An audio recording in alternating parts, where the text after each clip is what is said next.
दोस्तों ये लाइट की स्पीड है। In 3, 2, 1.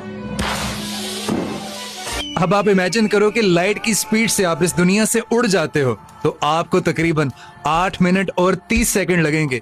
आप हमारे सन के पास पहुंच जाओगे और फिर 4 घंटे और 6 मिनट के बाद आप क्रॉस करोगे हमारे सोलर सिस्टम के सबसे दूर वाले प्लेनेट को, और फिर आपको इस मैसिव कॉमेट और एस्ट्रॉइड की बेल्ट में से क्रॉस करना पड़ेगा। और अब आपको क्या लगता है कि आपको कितना टाइम लगेगा उस ऑब्जेक्ट तक पहुंचने में जो आज तक ह्यूमंस ने सबसे दूर तक भेजा है?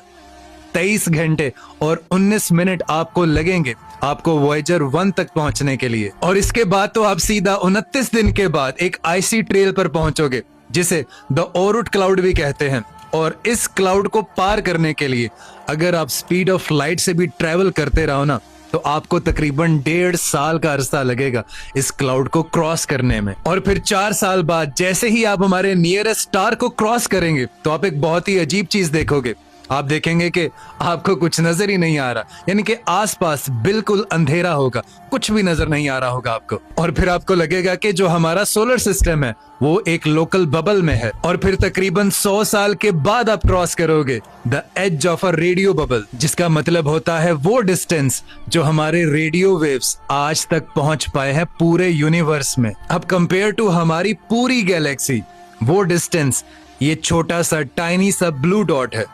और भाई इस ब्लू डॉट से अगर आप स्पीड ऑफ लाइट से भी ट्रेवल करो ना, बिजली की सी तेजी से भी, तो आपको पूरे 2700 साल लगेंगे।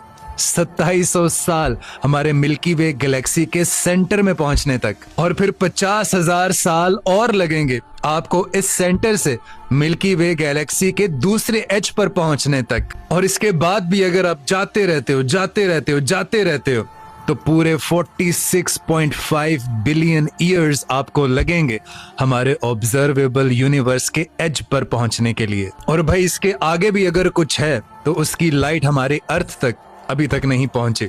और मजे और हैरत की बात आपको बताऊं कि जितना भी डिस्टेंस मैंने आपको बताया 46 बिलियन ईयर्स का, हमारे नबी पाक सल्लल्लाहु अलैहि वसल्लम ने मेराज की शब चंद घड़ियों में तय कर लिया था।